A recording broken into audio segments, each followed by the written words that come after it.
Ini hati kami Tuhan, ini kerinduan kami. Kami ingin selalu ada dalam hadirat-Mu, karena kami percaya bahwa di dalam hadirat-Mu kami memperoleh ketenangan, kami memperoleh kedamaian, sukacita yang datang daripada Engkau. Di dalam hadirat-Mu kami memperoleh penghiburan, kami memperoleh kekuatan yang baru ya Tuhan. Oleh sebab itu kami rindu untuk selalu ada dalam dekapan-Mu ya Tuhan. Terima kasih Bapa di surga, terima kasih atas anugerah Tuhan yang luar biasa. Kalau hari ini kami boleh ada sebagaimana kami ada, itu semua karena anugerah Tuhan. Itu semua karena berkat-berkat Tuhan yang luar biasa dalam hidup kami. Tuhan sudah menjaga, Tuhan sudah melindungi kami. Dan oleh sebab itu ya Tuhan, pada pagi hari dalam kesempatan yang baik ini, kami tidak mau sia-siakan Tuhan. Ketika kami sudah memuji Tuhan, ketika kami sudah meninggikan nama Tuhan, ketika kami sudah bersorak-sorai ya Tuhan, saat ini tiba saatnya kami mendengar kebenaran firman Tuhan. Kami percaya Bapa bahwa firman Tuhan hidup, ya dan amin. Firman Tuhan mampu memulihkan hidup kami, firman Tuhan mampu mengubahkan hidup kami. Oleh sebab itu ya Tuhan, pada saat ini di tengah-tengah kami hadirlah. Kami percaya bahwa Engkau ada di tengah-tengah kami. Oleh sebab itu beracaralah Tuhan, sampaikan isi hati-Mu bagi setiap kami. Sembunyikan hamba-Mu di balik salib-Mu, biarlah kebenaran firman Tuhan saja yang boleh dinyatakan. Terima kasih Bapa di surga. Segala kuasa-kuasa yang segala kuasa-kuasa yang saat ini Tuhan tidak seizin daripada kebenaran firman Tuhan, yang ingin mencoba mengganggu, bahkan ingin mencoba menghalangi kebenaran firman Tuhan, kami sepakat di dalam ruangan ini. Bahkan roh kekerasan hati kami usir, kami tolak, patahkan dalam nama Yesus. Kami hanya izinkan Roh Kudus-Mu bekerja, penuhi tempat ini, bahkan penuhi setiap ruangan hati kami. Terima kasih Bapa di surga, ini doa kami di dalam nama Tuhan Yesus. Kita yang siap percaya sama-sama katakan amin. Amin. Haleluya. Silakan duduk Bapak Ibu Saudaraku yang terkasih. Hari ini adalah hari yang luar biasa. Amin. Amin. Ya, kita bersyukur kita sudah tiba hampir 1 bulan lagi kita tiba di penghujung tahun.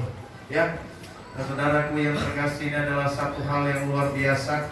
Saya mau sampaikan hal yang luar biasa. Kenapa? Kalau kita bisa melewati tahun 2021 ini, ya, ini adalah hal yang luar biasa dalam hidup kita. Amin. Mujizat yang luar biasa dalam hidup kita.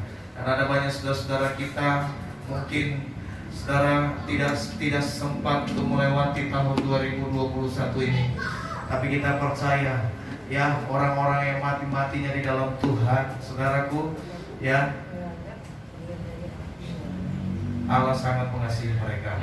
Amin. Ya, yang matinya di dalam Tuhan, saudara, Allah sangat mengasihi mereka. Allah berkenan dalam kehidupan mereka. Amin. Bapak Ibu Saudara, kita tiba di bulan November saat ini. Ya, sebentar lagi kita akan merayakan Natal. Ya, ada sukacita. Amin. Ada sukacita. Amin. Amin. Apa kabarnya? Puji Tuhan, luar biasa, kabar baik. Yes, yes, yes. Haleluya, puji Tuhan. Ya. Saya boleh buka masker ya? Kalau yang bicara katanya boleh. Kalau lagi bicara. Ya, pokoknya jarak kita 10 meter. Kalau 10 meter jauh benar, benar ya. Ruangan gerejanya. Puji Tuhan. Ya, saudaraku yang terkasih dalam nama Tuhan. Ya, kabar kita semuanya pasti baik. Coba lihat kiri kanan, ada senyum yang baik. Ya. Dibuka dulu maskernya gitu kan, biar bisa dilihat gitu. Lihat kiri kanan. Ada lagu bilang buka dulu topeng. Ya, kalau kita di dalam gereja buka dulu mas. Hanya kok online yang luar biasa hari-hari ini.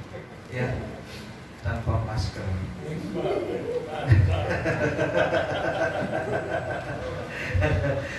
biasa ya. Mertua siapa sih? Puji nama Tuhan, nggak masalah. Ya karena apa? Sudah vaksin ya Pak ya? Sudah, ya kan 3 kali. Puji Tuhan. Bapak Ibu saudaraku yang terkasih, ya itu intermezzo saja buat setiap kita. Yang jelas bahwa kita sudah sampai di bulan 11, di bulan November, 1 bulan lagi kita sampai ya, kita akan meninggalkan bulan tahun 2021 ini. Nah, tema kita sepanjang bulan kemarin ini adalah semangat di dalam kebersamaan.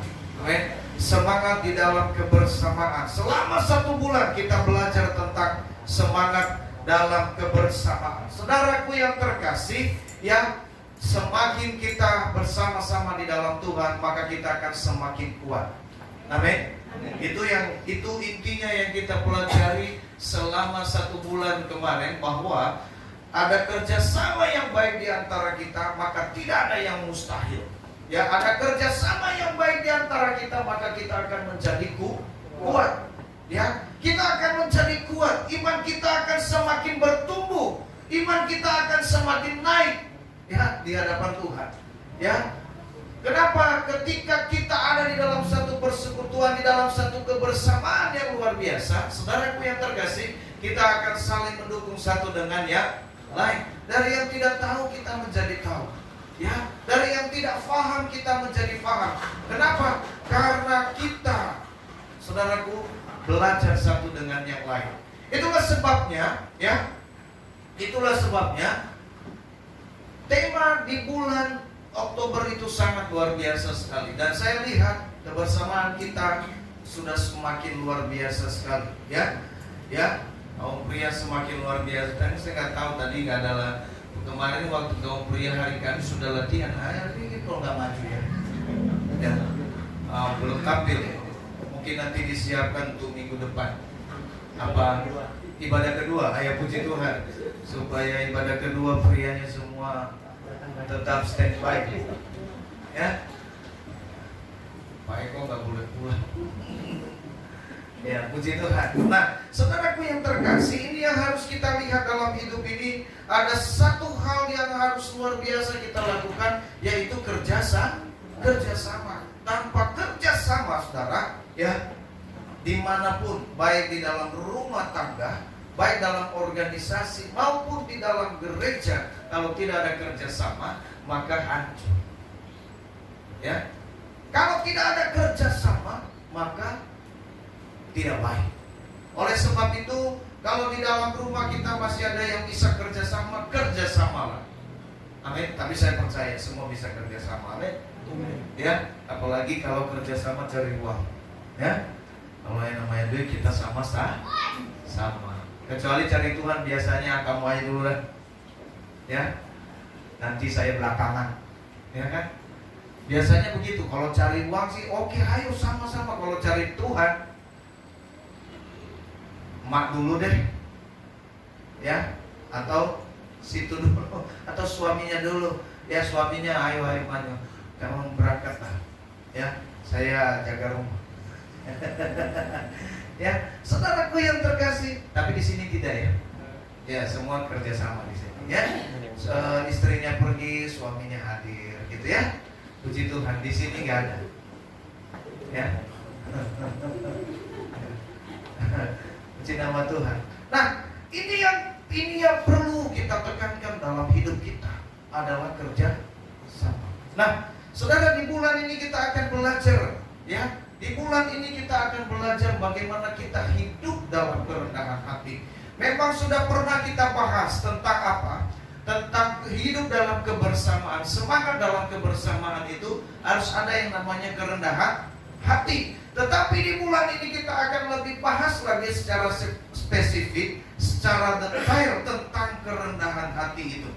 Ya, kenapa kerendahan hati? Saudaraku, berapa kali di dalam Alkitab diulang-ulang tentang kerendahan hati. Mulai dari kitab Perjanjian Lama sampai dengan kitab Perjanjian Baru, kerendahan hati ini senantiasa digaungkan, ya, oleh setiap penulis dalam Alkitab. Baik dia Rasul Paulus, baik dia Petrus, baik dia di dalam kitab Amsal, baik dia di Yakobus. Saudaraku, selalu digaungkan supaya kita memiliki yang namanya kerendahan hati.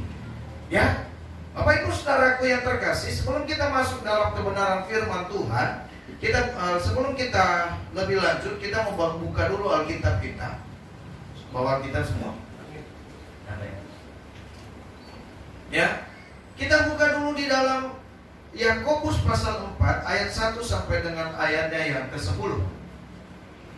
Yakobus pasal 4 ayat 1 sampai dengan ayatnya yang ke-10.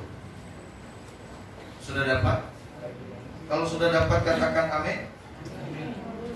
Kalau belum, haleluya. Puji Tuhan, masih banyak yang haleluya.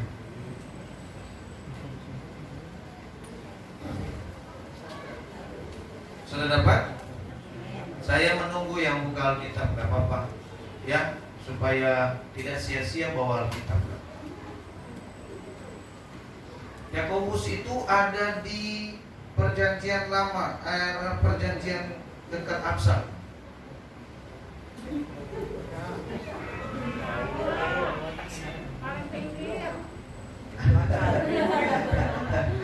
Paling belakang. Yakobus itu paling belakang.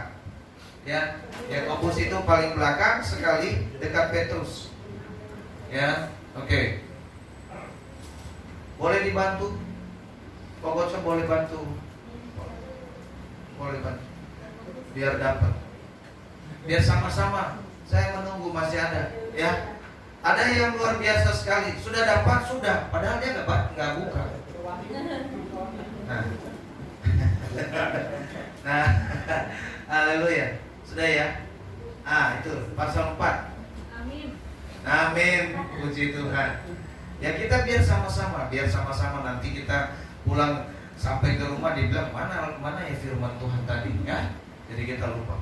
Baik, kita akan baca dari ayat 1, kita buka, kita baca dan kita akan baca secara bergantian.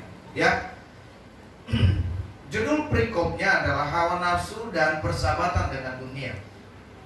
Dari manakah datangnya sengketa dan pertengkaran di antara kamu? Bukankah datangnya dari hawa nafsumu yang saling berjuang dalam tubuhmu?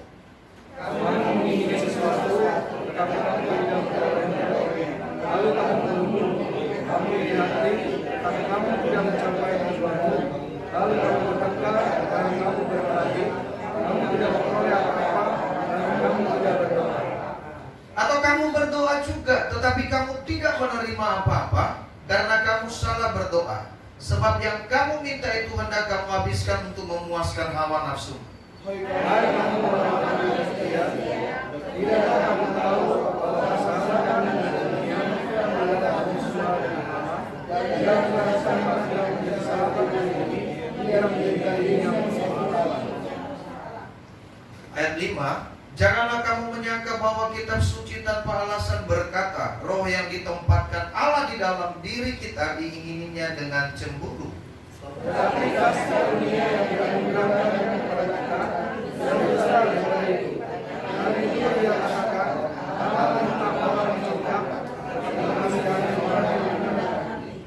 Karena itu tunduklah kepada Allah dan lawanlah iblis, maka ia akan lari daripadamu. Berkatalah kepada Allah, dan dia akan mendekat kepadamu. Berikanlah tanganmu, hai kamu orang-orang dusta, dan sucikanlah hatimu, hai kamu yang mendoakan. Sadarilah kemalanganmu, berduka cita dan merataplah. Hendaklah tertawamu kamu ganti dengan ratap dan sukacitamu dengan sukacita. Dan berdakatlah dirimu di hadapan Allah, dan dia akan meninggikan kamu. Amin. Sekali lagi ayat 10 kita sama-sama baca. 1, 2, 3. Rendahkanlah dirimu di hadapan Tuhan dan Dia meninggikan kamu. Haleluya. Satu lagi saudaraku yang terkasih, kita baca di dalam 1 Petrus 5 ayat 6.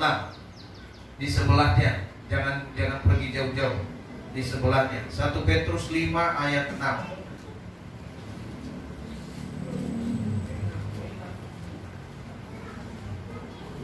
Sudah? Sudah ya? Di bawah ayat 6. Kita baca sama-sama 1, 2, 3. Karena itu rendahkanlah dirimu di bawah tangan Tuhan yang kuat, supaya kamu ditinggikannya pada waktunya. Amin. Nah, saudaraku yang terkasih, ini adalah tulisan daripada Rasul Petrus tadi yang baru terakhir kita baca, dan sebelumnya ditulis oleh Rasul Yakobus, ya. Saudara, ya, karena itu Petrus berkata bahwa rendahkanlah dirimu di hadapan Tuhan, di bawah tangan Tuhan yang kuat, supaya kamu ditinggikan pada waktunya. Ya, saudaraku, secara naluri manusia kita selalu ingin diperhatikan, betul? Ya, ingin diperhatikan, ingin dihargai, tidak mau direndahkan atau disepelekan. Ini manusia. Ada lagu berkata, wanita karena wanita, ya, ada lagunya kan? Iya, karena wanita ingin dimengerti, ya. Hah?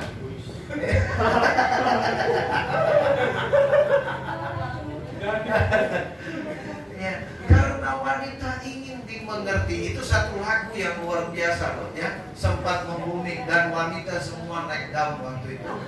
Ya, terbang. Ya.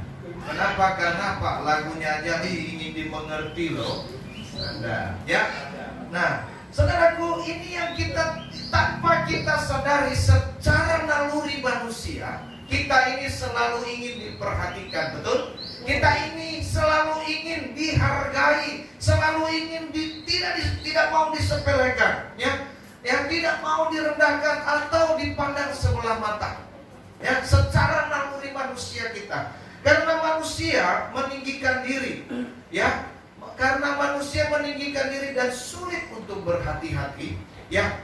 Saudaraku yang terkasih dalam nama Tuhan, di zaman sekarang ini, ya, agak sulit mencari orang yang rendah hati, ya.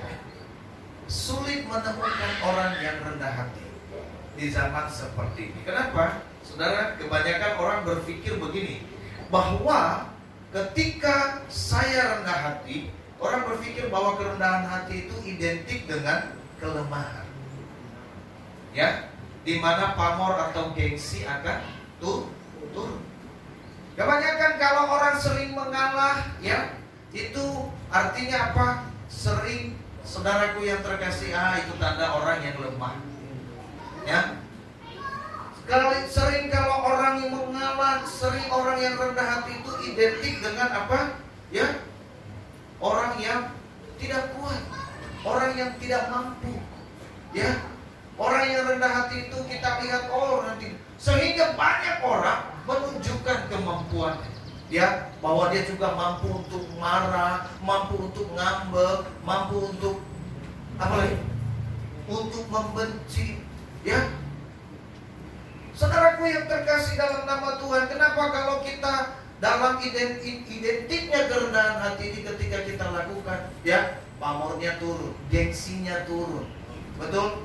Harga dirinya turun, ya. Padahal harganya berapa ya? Tidak tahu, ya. Saudaraku yang terkasih, meskipun kita ini sebenarnya tidak dihargai oleh manusia, firman Tuhan berkata, engkau berharga di mata. Amin. Tidak semua berharga di mata Tuhan. Mana mau berharga di mata manusia atau berharga di mata Tuhan? Betul ya? Betul ya? Ada berharga di mata Tuhan, ya. Nanti kalau saya tidak salam jangan ngambek, ya. Kan kadang-kadang seperti itu kan. Mudah berkata tetapi sulit melakukan. Pendeta tadi saya bilang shalom, gak mau lihat saya, ya. Sombong sekali. Tahun-tahun udah pakai jas yang dikecilin. Saudara, puji Tuhan, ya. Ini waktu saya nikah hadiahnya jas ini. Gak pernah saya pakai karena kegedean. Jadi Tuhan, anak muda waktu itu sudah memprediksi bahkan akan gembala akan gede, tapi nggak gede-gede seperti yang mereka prediksi. Ya, akhirnya saya kecilin juga. Ya, tapi puji Tuhan. Ya, agak-agak bagusan dikit itu. Nah, Bapak Ibu Saudaraku yang terkasih dalam nama Tuhan, gengsinya turun kalau dia selalu mengalah, kalau kita dalam kerendahan hati. Saudara, saya mau sampaikan bagi kita, kerendahan hati sebenarnya adalah sifat bijak dalam diri seseorang untuk membuat dia tidak dapat memposisikan dirinya sama dengan orang lain. Ya, orang bijak ya sama dengan orang bijak. Orang yang rendah hati sama dengan orang yang bijak, yang sebenarnya dia tidak mau memposisikan dirinya sama dengan orang lain. Ya, saudara, ia tidak merasa lebih pintar, ia tidak merasa lebih hebat, ia tidak merasa lebih baik, ia tidak merasa lebih mahir, ya, ia tidak merasa lebih hebat, tetapi ia lebih menghargai orang lain. Ya, ini orang yang rendah hati, ia lebih ingin menghargai orang lain. Inilah sifat yang harus kita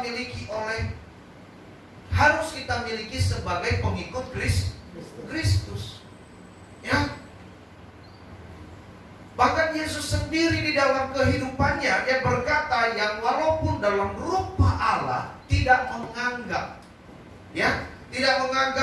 itu sebagai milik yang harus dipertahankan. Ya, walaupun ia adalah seorang Allah dalam rupa Allah, tidak menganggap bahwa itu harus dipertahankan dalam hidupnya. Kenapa? Demi keselamatan manusia. Demi keselamatan saya dan saudara. Sehingga apa saudara, melainkan ia telah mengosongkan dirinya. Ia telah mengosongkan dirinya. Ia mengambil rupa sebagai manusia.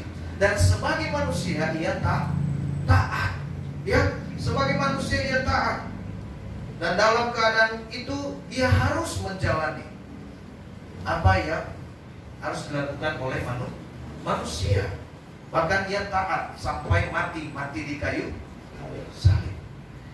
Inilah yang menjadi teladan bagi kita, teladan kerendahan hati buat setiap kita. Kalau Allah saja ya mampu, kalau Allah saja mau turun dan memperhatikan hidup kita dengan tidak mempertahankan kealahannya. Saudara, kalau Allah itu mempertahankan kealahannya, siapapun kita tidak akan bisa melihat. Ya, Musa bertemu dengan Tuhan, dia tidak mampu untuk melihat. Ya, dia tidak dapat melihat Tuhan karena sinarnya terang sekali. Ya, oleh sebab itu ia mengambil rupa manusia, ia mengosongkan dirinya. Walaupun sebenarnya dia Allah, tetapi dia rela mati buat setiap kita. Ini adalah teladan daripada kerendahan hati. Ya, ini sikap yang harus kita ikuti dalam hidup ini, saudaraku yang terkasih. Banyak orang berpikir bahwa merendahkan diri mereka di hadapan orang lain merupakan salah satu tanda kerendahan hatian seseorang. Benarkah demikian?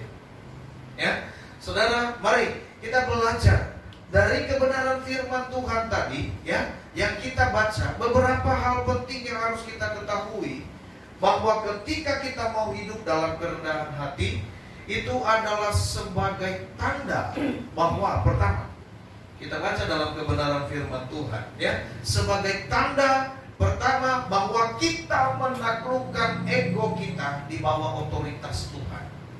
Ya, manusia ini masing-masing punya ego, betul? Ya, habis ya saking tingginya egonya nanti jadi ego. Nah, itu. Ya, saya nggak ngomong loh, ya, saudara yang ngomong. Nah, masing-masing manusia ini punya yang namanya ego. Lalu kemudian firman Tuhan berkata tadi kepada kita bahwa hal yang perlu kita perhatikan, yang perlu kita ketahui ketika kita mau hidup dalam kerendahan hati, berarti manusia ini, ya, saudaraku yang terkasih, kita harus menaklukkan ego kita di bawah otoritas Tuhan.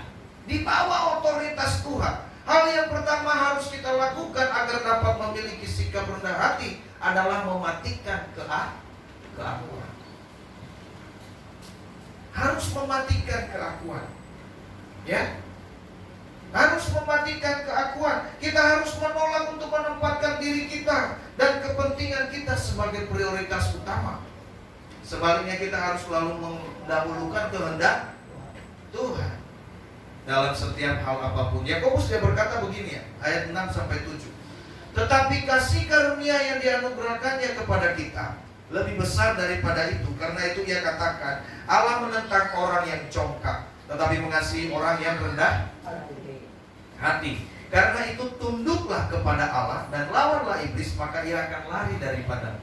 Artinya saudaraku yang terkasih, ketika kita hidup dalam kerendahan hati, kita sedang menyerahkan seluruh hidup kita. Kita sedang menyerahkan ego kita di bawah otoritasnya Tuhan. Sehingga tidak ada ego kita yang naik. Ya, tidak ada kesombongan kita yang naik.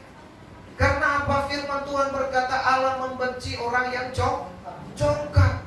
Tinggi hati, saudaraku, firman Tuhan di dalam Amsal berkata, tinggi hati mendahului kehancuran, tapi kerendahan hati mendahului kehormatan. Oleh sebab itu Bapak Ibu Saudaraku yang terkasih dalam nama Tuhan, hidup dalam kerendahan hati ini sangat penting kita miliki oleh setiap orang yang percaya. Ya, supaya apa? Kita dilatih hari lepas hari, saudara. Yang menjadi prioritas utama kita bukan lagi kehendak kita, tetapi kehendak Tuhan. Apa yang Tuhan inginkan dari kita. Saudara, banyak hal ketika kita ada di dalam satu pertanyaan. Ya, hari Minggu ini, ya, ada undangan. Ya, saudaraku yang terkasih, pasti yang terpikir dalam hidup kita, dalam hati kita, undangan.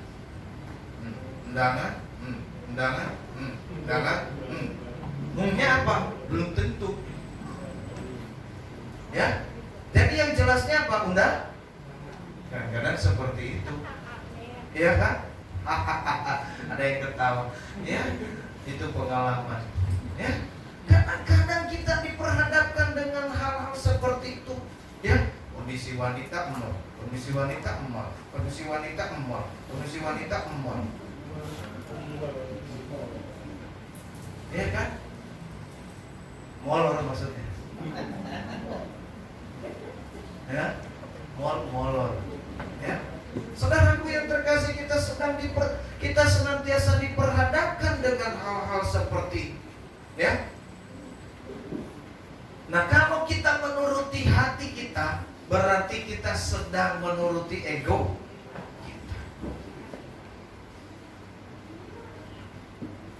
Ya, tetapi saudaraku yang terkasih dalam nama Tuhan, ya, ketika kita mau tunduk di bawah tangan Tuhan, makanya katanya tadi dalam Petrus itu dia berkata apa?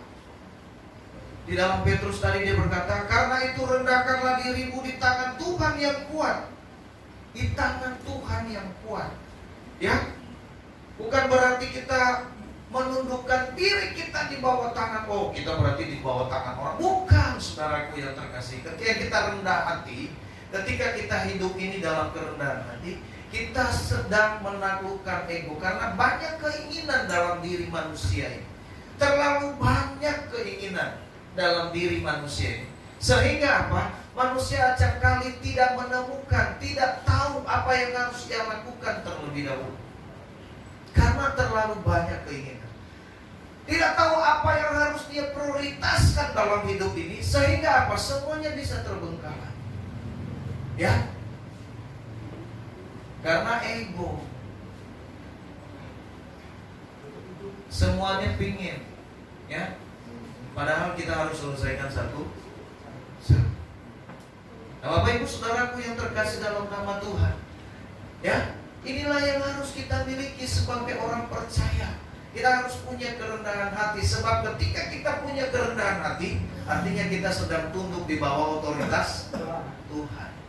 Ya, jangan keinginan kita, tapi keinginan Tuhan. Saudaraku yang terkasih, doa Yesus pun demikian mengajarkan kita.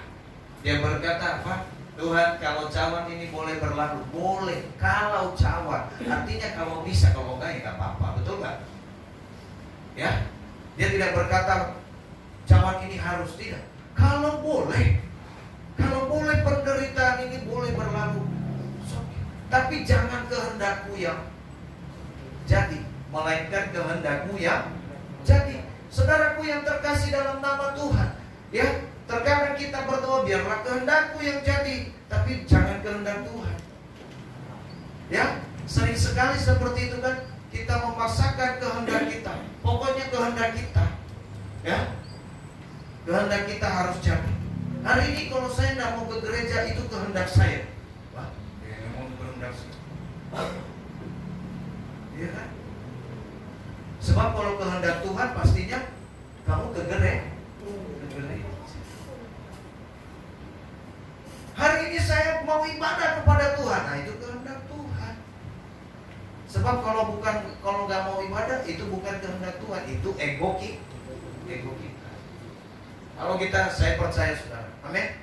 Ya, saya percaya ketika kita di sini adalah semua orang-orang yang rendah hati. Amin. Coba saya, amin. Kita semua adalah orang yang rendah hati. Amin. Buktinya kita ada di sini. Betul tidak? Kalau kita nggak ada di sini, ya, kita adalah orang-orang yang apa? Artinya ketika kita hadir di hadapan Tuhan, kita adalah orang yang rendah hati. Makanya saya bersyukur saudara, kita semua boleh ada ini. Ini adalah membuktikan kita semua adalah orang yang rendah hati. Amin. Kita rendah hati di hadapan Tuhan. Tidak bisa patahkan ego kita. Yang kedua saudaraku yang terkasih, hal yang perlu kita ketahui, ya, ketika kita hidup dalam kerendahan hati, pertama tadi sebagai tanda bahwa kita tunduk pada otoritas Tuhan. Yang kedua adalah kita menyadari kita ini adalah manusia yang lemah. Ya, banyak orang yang nggak sadar, ya, kehidupan dalam dunia ini kita saling membutuhkan satu dengan yang lain. Tetapi banyak orang yang dia berpikir bahwa dia hanya sendiri di dunia.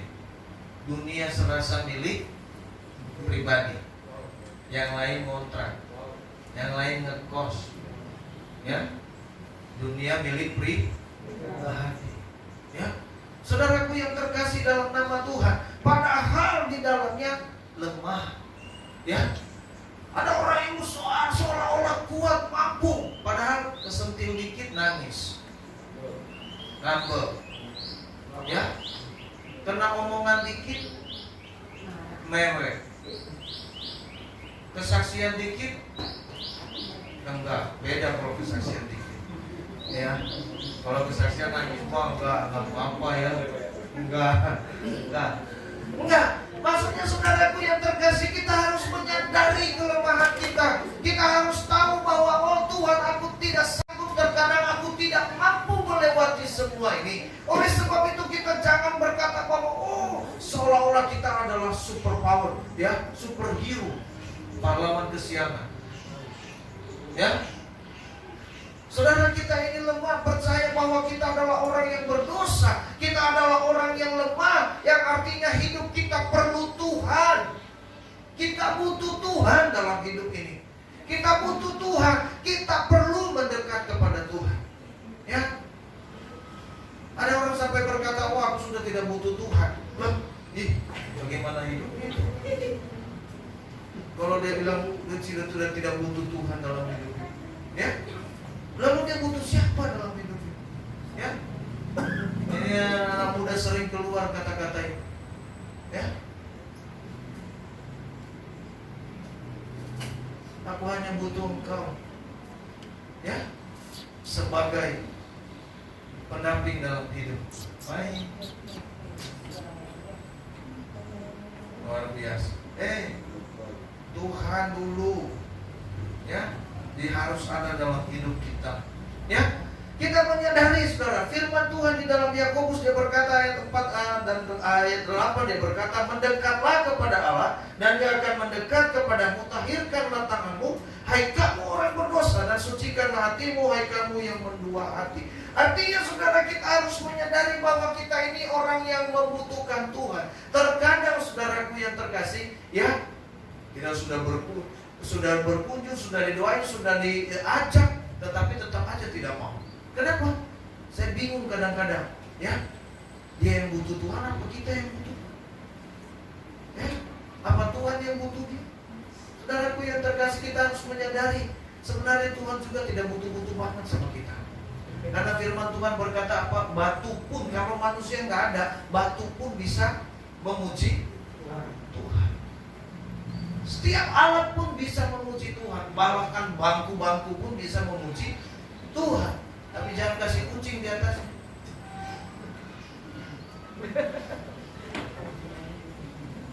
Ya.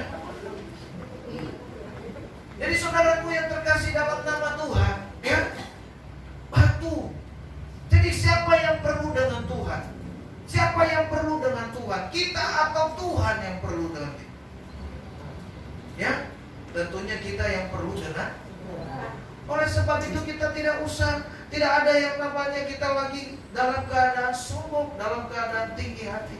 Kita harus merendahkan diri. Hal yang ketiga, saudaraku yang terkasih, ketika kita ada di dalam kerendahan hati, itu adalah sebagai tanda kita sedang pelihara yang namanya kedamaian. Kita sedang memelihara yang namanya kedamaian. Ya, kita lihat di dalam ayat 1. Dari manakah datangnya sengketa dan pertengkaran di antara kamu? Bukankah datangnya dari hawa nafsumu yang saling berjuang dalam tubuhmu? Dalam tubuhmu? Kamu mengingini sesuatu, kamu tidak memperolehnya, lalu kamu membunuh, kamu iri hati, tetapi kamu tidak mencapai tujuanmu, lalu kamu bertengkar dan berkelahi. Kamu tidak memperoleh apa-apa karena kamu tidak berdoa. Saudaraku yang terkasih dalam nama Tuhan, ya, ketika kita sedang hidup dalam kerendahan hati, itu artinya engkau sedang memelihara kedamaian. Ya, damai, saudara. Ya, orang yang rendah hati itu lebih baik mengalah. Ada pepatah berkata, mengalah bukan berarti kalah. Ya, mengalah itu pasti menang. Oh, tapi kalau saya mengalah terus, saya diinjak-injak, saya tidak mampu ini lagi. Bagaimana ini?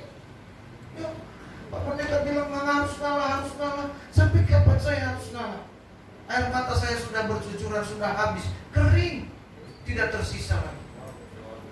Maka saya harus terus mengalah, Pak Pendeta. Saudaraku yang terkasih dalam nama Tuhan, ingat ini firman Tuhan. Kerendahan hati itu ada ganjarannya, betul? Engkau akan ditinggikan pada waktunya. Ingat itu. Ini janji Tuhan buat kita. Pada waktunya engkau akan ditinggikan. Ya, mana mau? Pada waktunya engkau akan direndahkan atau pada waktunya engkau ditinggikan? Ditinggikan, saudaraku yang terkasih.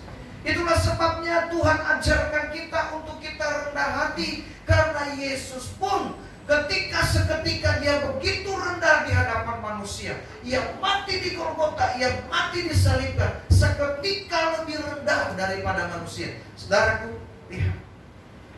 Itulah sebabnya firman Tuhan berkata, ia sangat ditinggikan oleh Tuhan. Ya. Oleh sebab itu Bapak Ibu Saudaraku yang terkasih, orang yang memelihara, orang yang hidup dalam kerendahan hati, sedang memelihara yang namanya kedamaian. Ya, tidak suka bertengkar.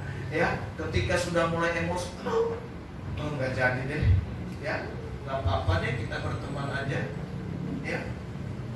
Ya, mau marah, ya.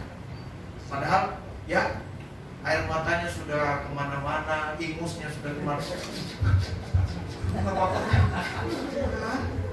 Saudaraku yang terkasih, sambil nangis, apa-apa lah, ya, saling mengalah satu dengan yang lain. Amin. Kita sedang pelihara, saudara. Ya, oleh sebab itu kita bukan menjadi orang yang rendah diri ketika kita rendah hati. Ketika kita selalu mengalah, bukan berarti kita menjadi orang yang lemah, tetapi itu berarti kita menjadi orang yang kuat. Amin. Amin. Amin. Kita menjadi orang yang kuat dalam hidup ini. Percaya saudaraku yang terkasih, ya. Kerendahan hati itu firman Tuhan. Saya mau katakan bahwa kerendahan hati itu ada ganjarannya. Ini janji Tuhan buat kita. Ya, ketika ada orang yang ngomongin kita, ketika ada orang yang mencaci maki kita, ketika ada orang yang mencoba gosipin kita di belakang, kalau di depan mau apa? Ya, jangan ngomongin saya di belakang, ya udah di depannya aja lah kita ngomong. Gimana kita? Mau marah? Gak bisa juga kan? Ayo, ya. Kadang-kadang dia mau ngomonginnya di belakang, depan dong. Ya udah ayo di depan. Depan gereja kayak, depan rumah kayak kan gitu kan? Ya.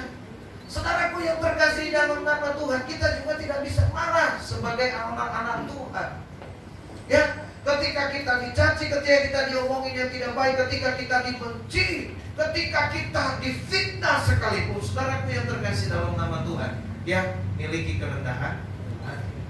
Orang yang merendahkan hati, orang yang memelihara hidup dalam kerendahan hati, saudara, ia sedang memelihara kerendahan. Kalau tidak, akan terjadi pertengkaran. Perang dunia ketiga bisa terjadi, atau perang dunia keempat. Dan cukuplah perang dunia kedua aja, ya. Nanti terakhir perang Armageddon. Ya, jangan sekarang. Ya. Jadi saudaraku yang terkasih dalam nama Tuhan, ini adalah 3 hal yang kita pelajari hari ini dalam kitab Yakobus ini. Ya. Saudaraku yang terkasih, orang yang sombong, orang yang congkak, itu kadang-kadang, ya, orang yang tidak mau rendah hati itu kadang-kadang tidak mau, ya. Kalau di ayat, kalau di dalam di hal yang pertama tadi ini ego berbicara tentang kadang-kadang nggak mau, ya. Apapun peraturannya saya tidak mau ikuti. Lalu apa ya? Kita gereja misalnya sudah bikin, kita, ya, ada konser, ada, bodo amat. Saudaraku yang terkasih, tapi di sini tidak. Ya, saudara, kita konser ini boleh kalau misalnya ambil di rumah, karena kita di dalam tempo dalam tahun ini kita belum bisa menjadwal untuk di rumah-rumah karena situasinya. Tetapi kalau ada yang minta, kita tidak batasi. Karena nanti, kita nggak ada jadwal-jadwalnya, tidak. Kita tetap ada kalau minta. Tapi nanti mungkin di 2022 kita sudah mulai jadwal setiap rumah. Kita nanti bagi per sektor. Ya. Oleh sebab itu, saudaraku yang terkasih dalam nama Tuhan, hiduplah dalam kerendahan hati, ya, sehingga terpelihara kehidupan kita, ya. Puji Tuhan, ya. Semua masih awas, ya. Ada bunyi dikit semua, jadi semuanya masih awas, ya. Nggak ngantuk kan? Iya, puji Tuhan. Makanya kalau ada bunyi dikit, semua mata tertuju, ya. Puji Tuhan. Apapun itu firman Tuhan depan, yang penting bunyi dulu. Haleluya. Haleluya. Haleluya. Puji nama Tuhan. Saudaraku yang terkasih, semua kabar kita baik. Amin. Apa kabar? Puji Tuhan, luar biasa, kabar baik. Yes. Nah, puji Tuhan. Tetap semangat, amin. Amin. Ya, saya berdoa, kita semua berdoa, kita tetap sehat dan kita tetap semangat di dalam Tuhan. Baik, saudaraku yang terkasih, mari kita persiapkan hati kita.